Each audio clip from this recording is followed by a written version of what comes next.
Welcome to IT Visionaries, created by The Mission, your number one source for accelerated learning.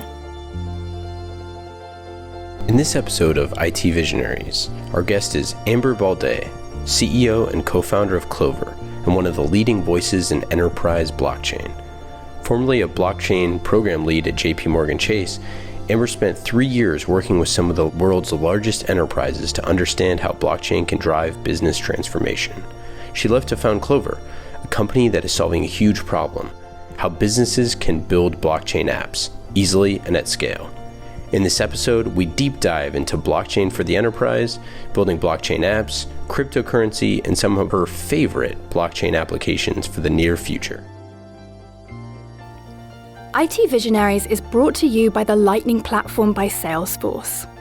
The Lightning Platform is a leading cloud platform that makes building AI-powered apps faster and easier. With Salesforce, now everyone is empowered to build apps for their organization.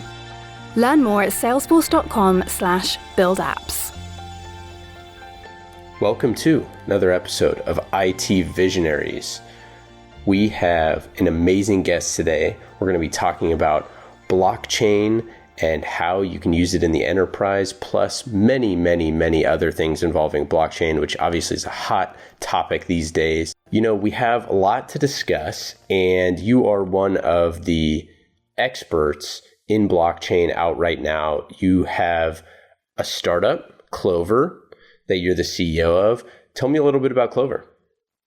Yeah, Clover is, we're a very new company, actually, just started in May. We're solving problems that we've been learning about for, several years, if not our entire career. My co-founder and I have worked in information security and finance and enterprise software design and privacy design and all these kinds of areas that we're finding in this convergence. It's becoming this blockchain space right now in a way that, you really couldn't predict that this would be the moment for those skill sets to converge. And so, yeah, I think we have a unique perspective about what some of the challenges to various industries are and what it's going to take to drive adoption. So we're hopefully designing software and tools that will help make people's lives easier and make this stuff real. Yeah, I mean, I think that's part of the problem right now, right? Is like it doesn't feel real yet. I think people are like talking about how it's real, but it is real to some people. And before we get too deep into Clover, I mean, do you think that like businesses are really ready for blockchain? Like, is it really starting to happen, or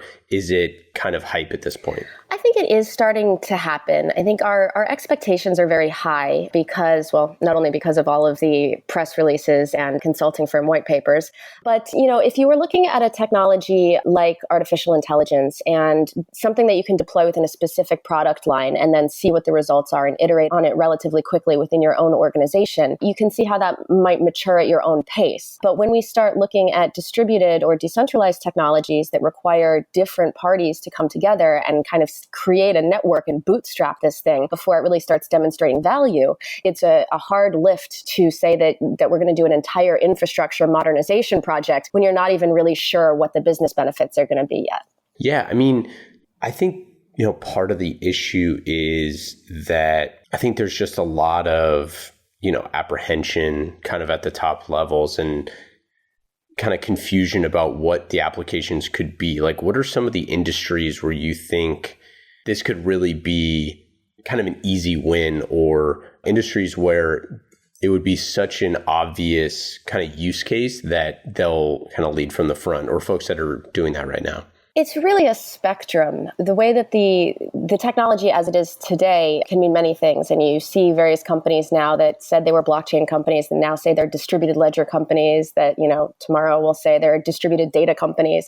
You can kind of see what you want to see in there. And so you can go all the way from something that's really a centrally coordinated data distribution mechanism where, you might be simply re-architecting the way that data is stored and accessed across trust boundaries, but with a very strong central controller, whether that's an industry utility or an elected company or startup or new enterprise or ERP or whatever on one end. And on the other end, you can slide all the way down to where you're trying to tokenize assets and move them across. At that point, you probably do need something that looks a little more like a real blockchain. And then you can go out into the public blockchain space where you have an entirely different kind of connectivity between people that have extremely minimal amounts of trust between them and might not even know who they are, and therefore have to be incentivized incentivized with this kind of cryptocurrency to work together to secure a network. They're entirely different architectures technically, and they're solving different human coordination problems.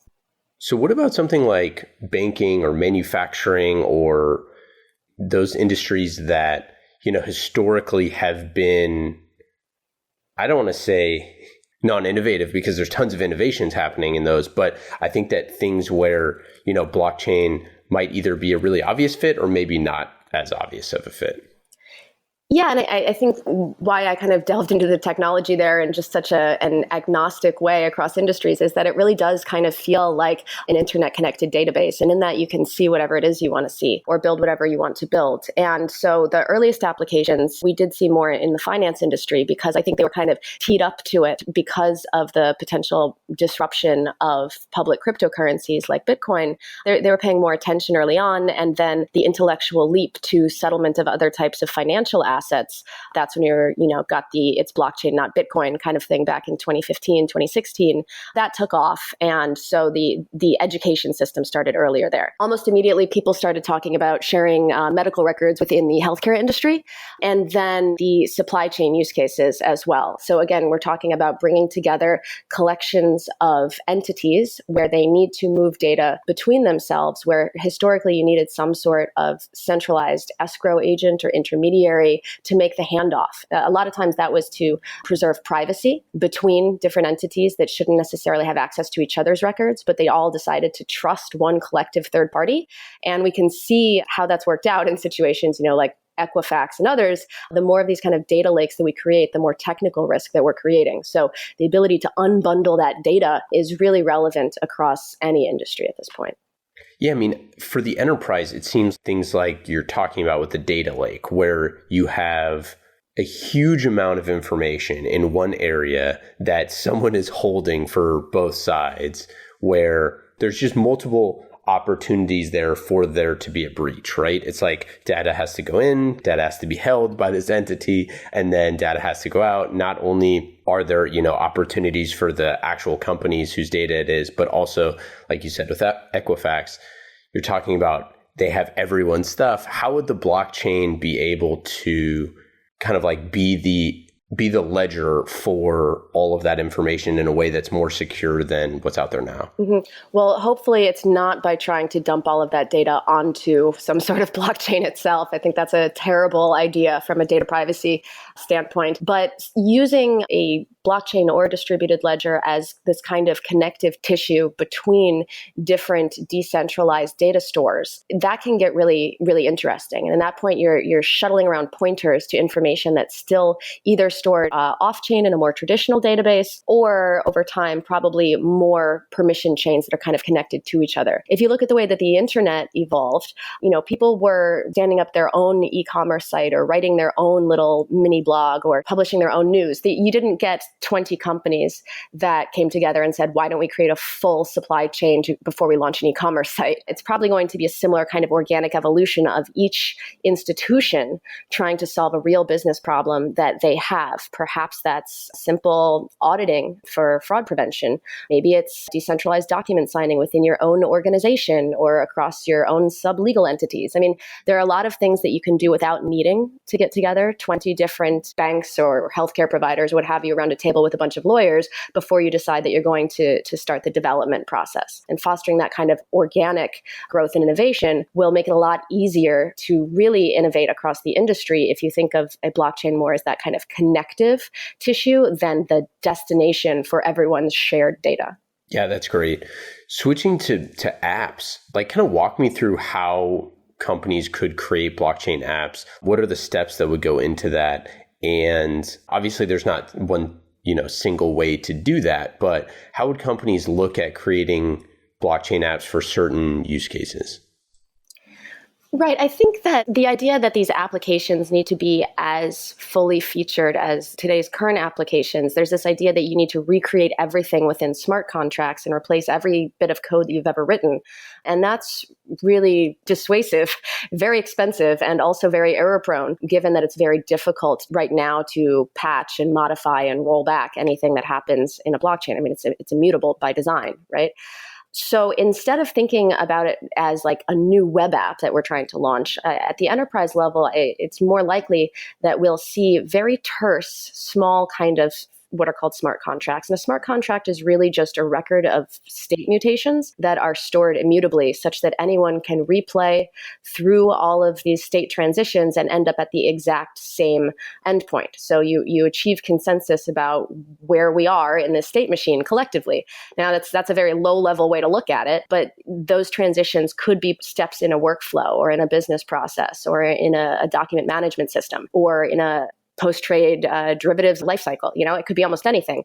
But keeping those very small and then having a traditional application experience around it that accesses that robust information only when it needs to, that's really the way that we can get to more feature-rich applications more quickly. So you're saying that companies should start building kind of like MVPs of this without like the feature-rich kind of stuff that they already have, right? I mean, basically, you don't want to kind of like spend all of your time and effort trying to build something that's a direct replica of something that you already have just with, blockchain technology. You want to start with something that's like an easier use case. I think what I'm saying is that the first thing to do is a very in-depth business analysis of what your current processes are and picking out the finite points where you reach milestones in those business processes where you would want to make a permanent record that something has changed.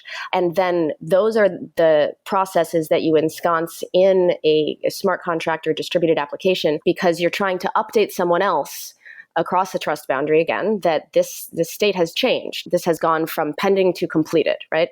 You need to identify very thoughtfully what those transitions are that you need to record. And then all of the rest of your application around it can be written in Java and, have a good day. Like you don't need to try to re-architect the entire user experience into some sort of smart contract. It's dissuasive. So you're not going to put everything on blockchain, right? Like you're not going to take every single piece of data that you have within the company and put it on blockchain tomorrow. You're going to choose, different things. Like if you wanted to put your, ERP or CRM on blockchain, like what does that look like? Like what are the use cases for that? Like why would a company want to do that? I know it feels very nebulous, right? Because people haven't really seen these in action and they don't understand what the full stack probably looks like. But if you imagine that you have a more traditional data store that you can iterate over very quickly if you're doing more complex data analysis or that's duped into wherever you're doing AI from in a non-RDBMS, that's fine. But you might want to take a distributed ledger or blockchain and connect some of those various databases together. You wouldn't dump the data from the database onto the blockchain, but you would be sending the instructions to access or retrieve bits of that information. Essentially, like you can think of something like a decentralized Kafka messaging bus. You're able to access the right information to which you're entitled. Every time that access happens, perhaps that's the event that then is stored on the blockchain that this entity with this public key accessed this specific bit of information. And according to a time beacon that we have, this looked like the time that happened. And then that's the log that would persist, not the data itself. And then you would use some sort of out-of-band way to then actually move that data bit back across the network, either point to point, or there's a variety of other ways that you could do this to get the data to the counterparty that then needs to act on that data itself. So what do you think are some of the challenges that companies are going to have with building blockchain applications? Like, I mean, obviously there's a large need for this in the not too distant future. And, what are the things that people are going to screw up?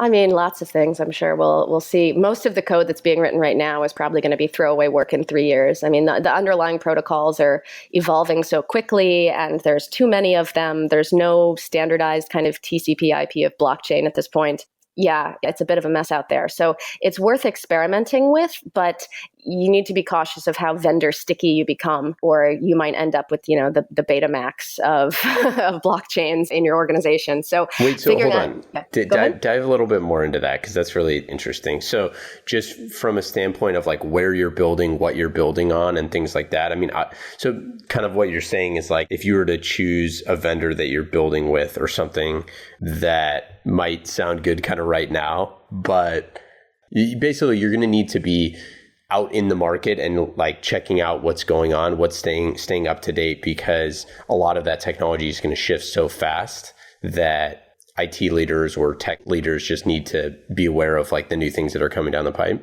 Yeah, I think each industry is kind of standing up its own kind of AOL walled garden version. And you see some vendors become more predominant in one industry versus another industry because they've kind of chosen to tackle that vertical. But obviously, the world is connected across industries, and we need to cross those boundaries. So at some point, people want to reach outside of the AOL/CompuServe kind of gardens and just get on the World Wide Web. That doesn't mean committing things to public blockchains. It means just having connectivity and interoperability between various different protocols, which right now don't really talk to each other. Yeah, that makes sense. What are some other challenges that you kind of see in the not too distant future? I mean, identity is the elephant in the room always. How you represent the organizational identity when it comes to business, the way that organizations, as I'm sure you know, have reorganizations internally very often, and a company is often a collection of many different legal entities that reside in different jurisdictions, and they acquire other companies and they divest things. And none of that is represented in the types of pilots that you see today, where a single node or a server represents a company. Like, that is not a useful data model. And there are some stabs to make it more granular, but the ability to manage and maintain that as organizational identity evolves doesn't exist yet. In a similar way, personal identity on the consumer side, there's not a single source of truth, but there's not even a decentralized source of truth that you can reach out to. So we still would rely on current identity providers, which in this case, we're probably talking about authentication providers, which is probably, Google and Facebook, to attest to who a human is. So any kind of application where you need to prove that a single human is just one person is incredibly complex to do in these kinds of systems. They're relatively easily gamed. In what's called Sybil attacks, one person can pretend to be many different people. Until that's solved, that's why you don't want to start building things like voting applications for things that matter on blockchain now. And many of the public blockchains you'll see are shifting from something called proof of work, which is a mining-based consensus algorithm, or it's electricity-based and it's called mining. That's what spits out your new Bitcoins. People are talking about moving to something called proof of stake, where you would stake some of your coins in to attest that you're not trying to do something malicious within the system. But again, it becomes that money is that power. It's not based on a single human. It's based on one human having access to a potentially large number of coins. And there's just no solution for one person, one identity. In order to solve identity in these decentralized systems, you also need to have individuals be the owners of their private keys that access that information. And I mean, I see how difficult it is to get my parents to be able to manage their passwords. Do we really want them managing private keys that if they're irrevocably lost, you lose access to your insurance information? That's a great point. I mean, that's or on the business side, you're talking about losing like company information in that type of key, right? And you can shard private keys and store them separately. There are complicated, complex solutions to these problems. It's not like people don't have keys to manage now at enterprises, but individuals don't really. And so if we create a new class of third-party companies that essentially custody people's private keys for them, then now we're just creating a different class of intermediary, right, that holds access to everything. So yeah, it's the cypherpunk dream where everyone becomes a cryptographer in their spare time probably isn't going to come to fruition. And unfortunately, I guess that means that we'll probably see a whole new round of companies kind of coming in and being disruptive, but it doesn't necessarily redistribute the power in the system, quote unquote, back to the users the way that people expected it to. Yeah, I mean, I'd say that probably the limits of the human condition at this point in time is you can remember your own social security number, you can remember your birthday, you can remember things like that you've had to use like hundreds and thousands of times or whatever. But we definitely cannot remember all of our passwords. We can't keep our social security card safe in some cases. We lose our passports, like our physical passports at times. So to have people, holding those keys, I think is probably a bridge too far at this point, but that's potentially also, like you said, an opportunity, but then it comes with, again, the third party holding all that stuff. Do you think that type of like individual responsibility is something that will just be the new normal though someday?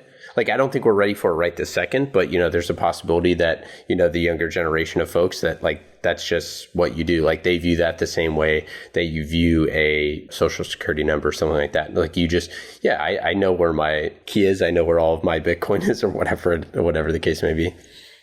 I think that the younger generation is going to figure out how to make themselves a data marketplace. And if we can have microtransactions where instead of giving away all your data for free, you can keep it so that it's actually scarce, which really does become a personal DRM solution that you can rent, lease, and sell your own data.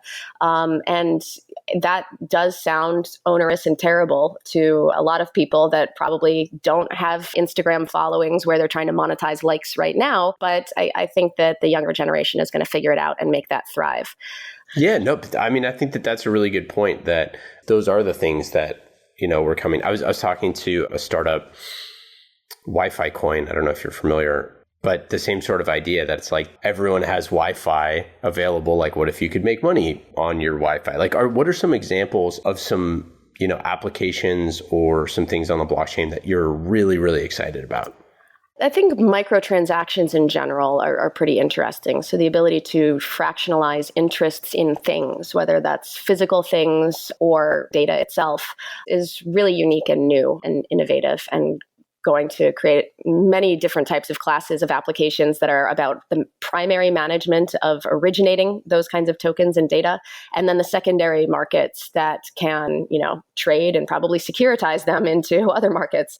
So it's going to create entirely new financial asset classes, which is interesting, but it's always worth remembering that a tokenized settlement only matters for an asset if it's truly dematerialized into the blockchain.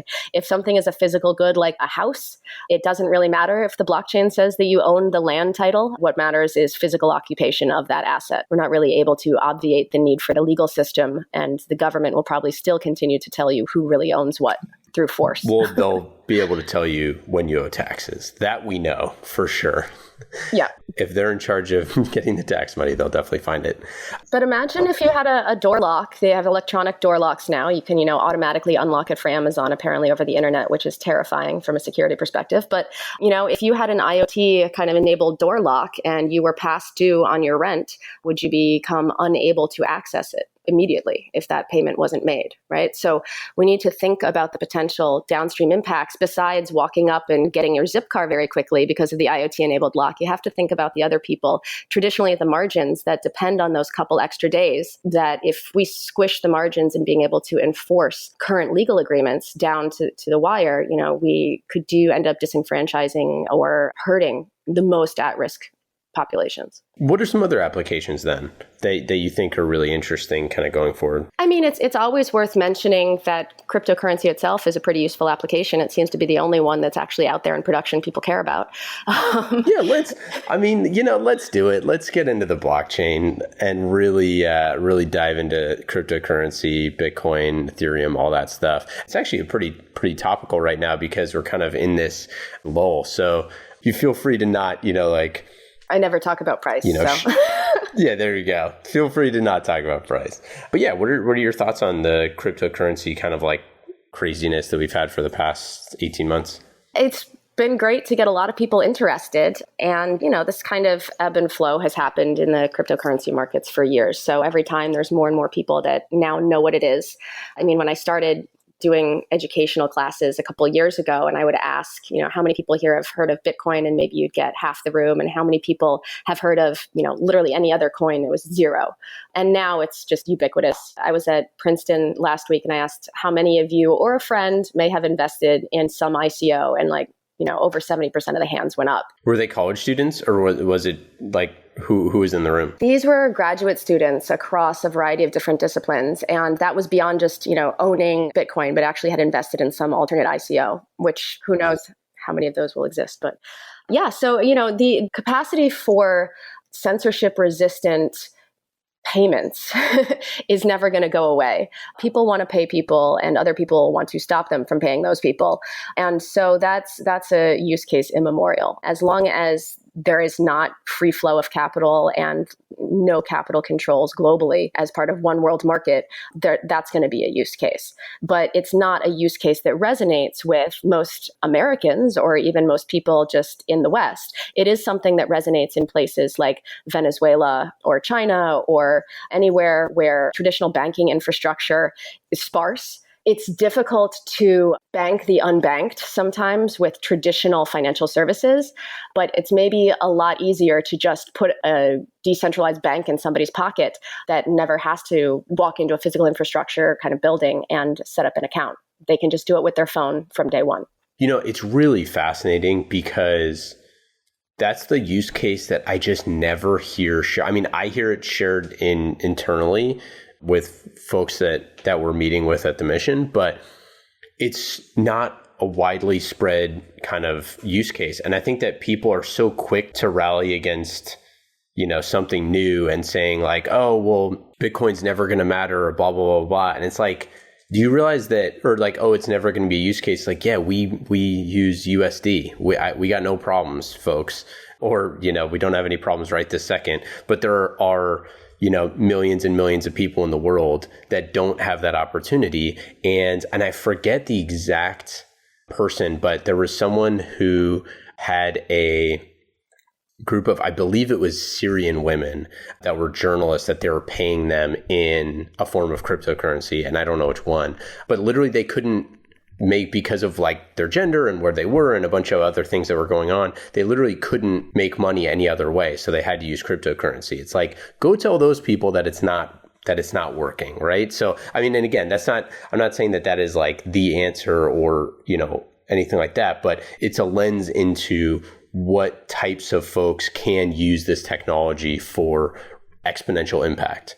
Mm-hmm. And it speaks to the kind of some of the naivete, I think, in the blockchain community writ large, where people are suddenly deciding that they should, quote unquote, decentralize the internet. There have been projects, to promote privacy on the internet and peer-to-peer networking for years, whether it's Tor or Freenet or distributing binaries over Usenet or Pirate Bay. Where there's a use case and a will, there's a way. But those things have never gained mainstream adoption. So I think we risk seeing history repeat itself with this new kind of cryptocurrency technology if it just becomes about, we need to win hearts and minds of everybody or make them think that they're all going to make investment gains and that's why they're buying this. Instead, it needs to solve a real problem that people have in their daily life. I think that maybe sending payments faster for cross-border remittances, absolutely. A $12 Western Union wire transfer is prohibitive if you want to send $20 overseas. Yeah, that's picked up, and there are companies, BitPesa and TransferWise and Abra, and there are a lot of successful companies that are doing that. But it's not the same thing as thinking about how are we going to replatform our aging mainframe across the financial industry. It's completely different problems, and they're not mutually exclusive, but they are somewhat orthogonal. It's not really worthwhile to say one is real and one is not. I want to talk about Clover for a little bit. What was the need that you saw when you founded Clover, and what is the problem that you're trying to solve? Yeah, all of the things that we're kind of talking about, right? Like, I think that businesses as people need to be able to say that there's real value that they're deriving from this. You can't just sell people that decentralization is better because decentralization. It's a tautology and it's only going to work as long as the white papers and the PowerPoints are fashionable. Instead, you need to be solving a problem not just as well as the current solution works, which, to be fair, across a lot of industries is pretty paperclip and bubblegum of infrastructure that's pretty bad, pretty inefficient, but it needs to do it much better than today's centralized solution. So what we're solving is not necessarily where the current technology doesn't work. So let's say, a trade registry, for example. There have been proposed previously various registries where you can go document what assets you have. Perhaps those are some receivables in a receivables market. People sell the right to go collect on various receivables. It's this whole other market a lot of people don't know exist. You can go and register those assets so that no one else can then register and try to collect on them. But the problem is that only the honest actors do that. The people that want to go pledge the same receivables multiple times and therefore therefore, essentially become over levered. They just don't use those receivables windows. So what we're solving isn't a technology problem. It's not that the technology couldn't have made an asset registry. It's a human coordination problem that you can't really agree on what jurisdiction the one true registry should sit in. And so you can collect or coordinate a variety of different registries that previously wouldn't have cooperated together. So I've heard you say before that Clover is kind of similar to Heroku in the fact that you can build and run blockchain applications. Now, how are you positioning like Clover in the market? Is it a network, or can companies build on your platform? Kind of explain a little tactically how that works. Right. Yeah. You wanted me to actually talk about Clover. I just talk about the market again. I get off in trying to design new systems. So the point is you should be able to build that stuff, right? Right now, when companies come together and they decide they want to solve one of these coordination problems, they get pitched some blockchain as a service thing. You spin up whatever chosen network protocol you've got in one of the major clouds, probably, who gives you a bunch of credits to do that. Now you've got essentially a shared Excel spreadsheet. And now what? First of all, several of the enterprises you're working with might have signed a 10-year contract with one cloud and a bunch with another cloud. And the third one, because of regulatory reasons, will only store data on premises. There's no heterogeneous connected solution right now. So that's day one. That's groundwork that has to exist for these things to move to production. But then on top of having that spreadsheet, you need to be able to actually do something meaningful there. The types of applications that you see in pilot, a lot of the data or a lot of the integrations are kind of like hard-coded with the idea that, hey, this is just a proof of concept. We're going to replace this with the real thing later. For example, let's say you're in the financial industry and you need to know the LIBOR rate. You might just have that right now in a text file or some, market streaming API that you're just querying an API that has no necessary veracity around it. That's a hack. And it shouldn't be like that in production. So having the ability to reach out to, say, a data provider, like maybe you use Bloomberg or Thomson Reuters, or maybe you're pulling from Moody's or S&P, and to access the data that you probably already pay for and pull it into this new distribution channel, into this new spreadsheet, and then do something with it. That's a very basic application or basic kind of necessity to build a real financial application. It just doesn't exist. And then beyond that, it's not just about finance, but, integration into your existing ERPs that you use, or, additional kind of widgets that either you create internally or you access from a third-party marketplace that do useful things. If you need a document signing workflow, why do you want to rewrite that from scratch 50 times? There should be the equivalent of a Salesforce plugin, I guess, that you can activate, and that will do something useful for you. We can standardize more code that way. We can promote more secure code reuse. We can get better visibility for people who are creating great widgets and don't know how to distribute them to enterprises. So there's a lot of problems to solve there. And it's just about making people's lives easier as they build these apps. What does the future of the company infrastructure look like? Is there going to be, blockchain division? Is it going to be a section of the IT organization that has blockchain experts? Is it its own division, that stands next to IT and partners with business partners? Where does this kind of fit into the organizational structure of a company? If you imagine it as being equivalent to internet plus database, do you have an internet team? I mean, maybe in the 90s you did, but, I used to lead the kind of blockchain center of excellence at JP Morgan, right? And I would always say that I'll know at some point that I've succeeded when I no longer need to have that team, because there shouldn't be a single team that does that. It should be just a part of the general business process. But we're pretty far away from that in all companies, yeah. Well, but then you would need to have an expert then on your team. I'm just thinking from the CIO's perspective, from the technology leader within the organization, you need to have someone who is an expert at blockchain, or at a minimum, you need to be an expert at blockchain, right? That there is someone on your team that is looking at the latest trends, that's seeing what opportunities there are and how it fits into the architecture of your company, right? Yeah, right now, absolutely. It's a specialized niche, and having that person create some sort of education system to spread that awareness to other people in the company is a project in and of itself. And there's so much information out there, and misinformation, and biased information about what the technology could or should be doing, that it's very difficult to simply train people up to be prepared for business transformation in a way that's about how are we going to drive client value from this technology rather than, let's all debate the latest kind of blog post about this specific vendor's blockchain solution. So creating that takes some work, but I think 99.999% of businesses in the world have not actually experimented with blockchain yet. And that's because it's too cost prohibitive and resource intensive to do so right now. It usually involves going to an expensive consulting firm, having them stand something up for you. And then after that, you can't necessarily maintain it yourself. It definitely harkens back to the kind of cold fusion CGI bin websites of the 90s. You get 200,000 lines of spaghetti code. So, and that's what the development process in blockchain looks like right now. So absolutely, that's one of the things we're working on at Clover is that, as you mentioned, that kind of transitional model to Heroku plus Ruby on Rails. It's not that that's the exact analog, but it's that the ability to, modularize and bring this stuff into modern DevOps processes and to have simple importable libraries that do useful things. And then you don't need a blockchain expert anymore. You have standard developers within your organization that have a problem they need to solve, like they need an audit log for this thing, or they need to have this document signing workflow, since we mentioned that. They should be able to simply import that and go without needing to understand a specific type of hash power. At this point, if you sat down to build any application, web app, with your current design team and started by talking about packet exchange across a network, like that's not how we build websites.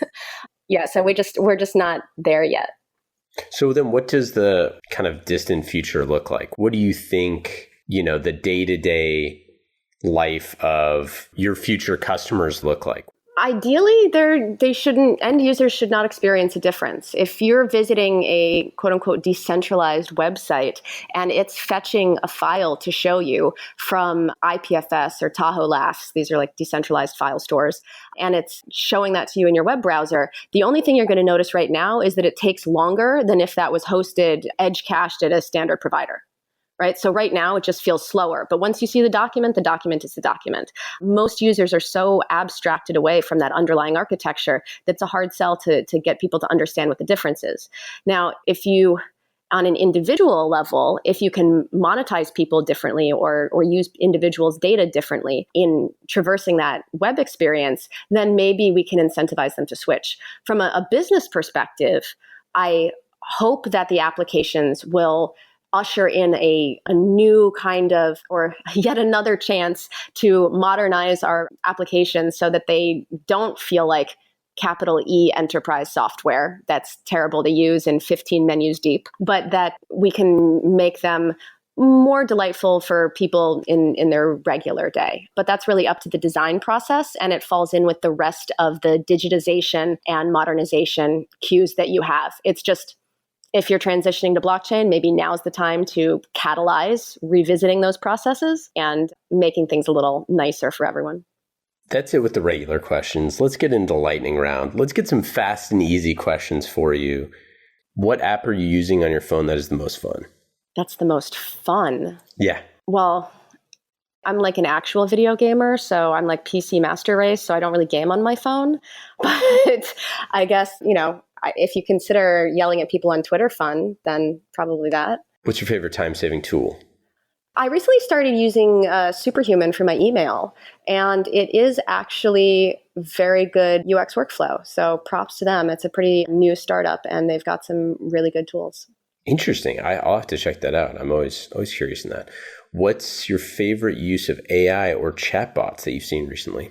I mean, favorite would be an ironic sense. I was fascinated by the relatively naive chatbot that got loosed on Twitter and then turned into a Nazi very quickly. I think it's... I did not see that. What was that? Oh, yeah. It's...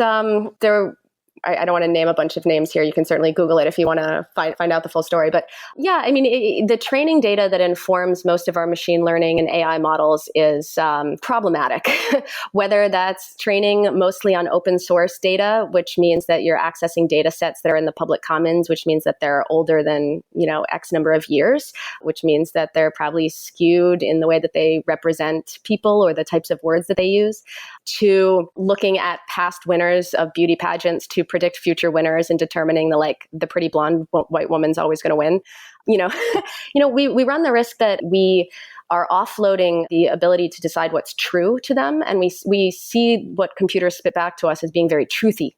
It's right because the computer said so. And there's a huge difference between trying to guess what a similar group of humans would have as an outcome versus emergent new thinking that would come out of these systems. And we don't really seem to be there yet. It's the same problem with blockchain. People keep calling it the internet of trust. And it's not. Just because something's on a blockchain does not make it true. You can record fake news on a blockchain immutably, but you simply know when and by whom it was put there. You have a lot of veracity about what happened within the system, but there's no claims made to the truth of the information that you find there in an external world. Favorite podcast or recent book?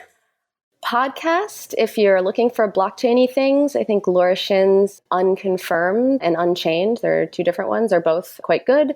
And I recently read The Value of Nothing, which was a really interesting book about kind of the loss of the concept of commons and the changes in the financial system and the economy over the last couple hundred years that have led us to this kind of everyone knows the cost of everything and the value of nothing kind of capitalism. Any favorite shows or content you're watching? Well, I'm into the classics. If I'm watching TV, I'm usually watching shows for a 3-year-old. So when I get a chance, I'm probably watching the old stuff. It's either X-Files or Buffy the Vampire Slayer. I've watched a fair amount of Buffy in my day, so I appreciate it. What about favorite one-day getaway in New York? You're based in New York. Favorite one-day getaway in New York? I have a membership at the American Natural History Museum.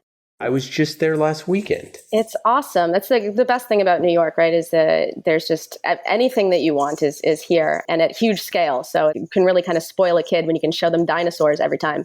We were just at the planetarium, and I love Museum of Natural History. It's a great space. What is your best advice for a first-time CEO? Best advice for a first-time CEO? I think that economics and control are always balanced off against each other as you're figuring out how to build your company and finance your company and grow. So sticking to your guns about what it is that you don't want to give away, because once you cede control, it is incredibly hard to get it back. One of the great things I heard from Steve Blank was your investor's business model becomes your business model. Mm-hmm. And I think that's extremely true. Yep. Any other things that you're super excited about for the future of blockchain? I'm interested in just kind of seeing how this year progresses. And, it's probably won't be down in the troughs forever. But the transition, the last time that we saw these kind of price increases was the initial influx of institutional money. And we're never really going to see another time where that audience isn't paying attention to this sector. So maybe the next time people who are kept out because of regulatory hurdles to engaging in cryptocurrency markets will drive some of the upswing because you'll have more adoption. But it's not really, your kids on Reddit forums anymore that are driving these prices or, accumulation. So I'm just curious to see how that all plays out. And I hope that people are taking the time now to just build what they believe in, and that we'll actually get some M&A action going on. There's too many 2-person teams out there, mine included probably, that are working on similar things because there's not an incentive right now to need to collaborate or converge. And that creates bad solutions for end users because it's too much choice. We need to see some consolidation. I love it. That's it for the lightning round. Fast and easy questions, not unlike the Lightning platform by Salesforce, which you can build AI-powered apps faster and easier. With Salesforce, building apps is everyone's business. Learn more at salesforce.com/build apps. That's it. That's all we got. Thanks so much for joining IT Visionaries. It was amazing. Yeah, amazing talking to you. And we're just really excited to see what you're building in Clover. And thanks for hanging out. Anytime.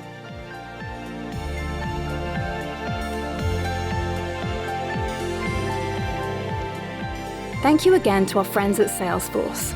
IT Visionaries is brought to you by the Lightning platform by Salesforce, a leading cloud platform that makes building AI-powered apps faster and easier. With Salesforce, now everyone can build apps for their organization. Learn more at salesforce.com/buildapps.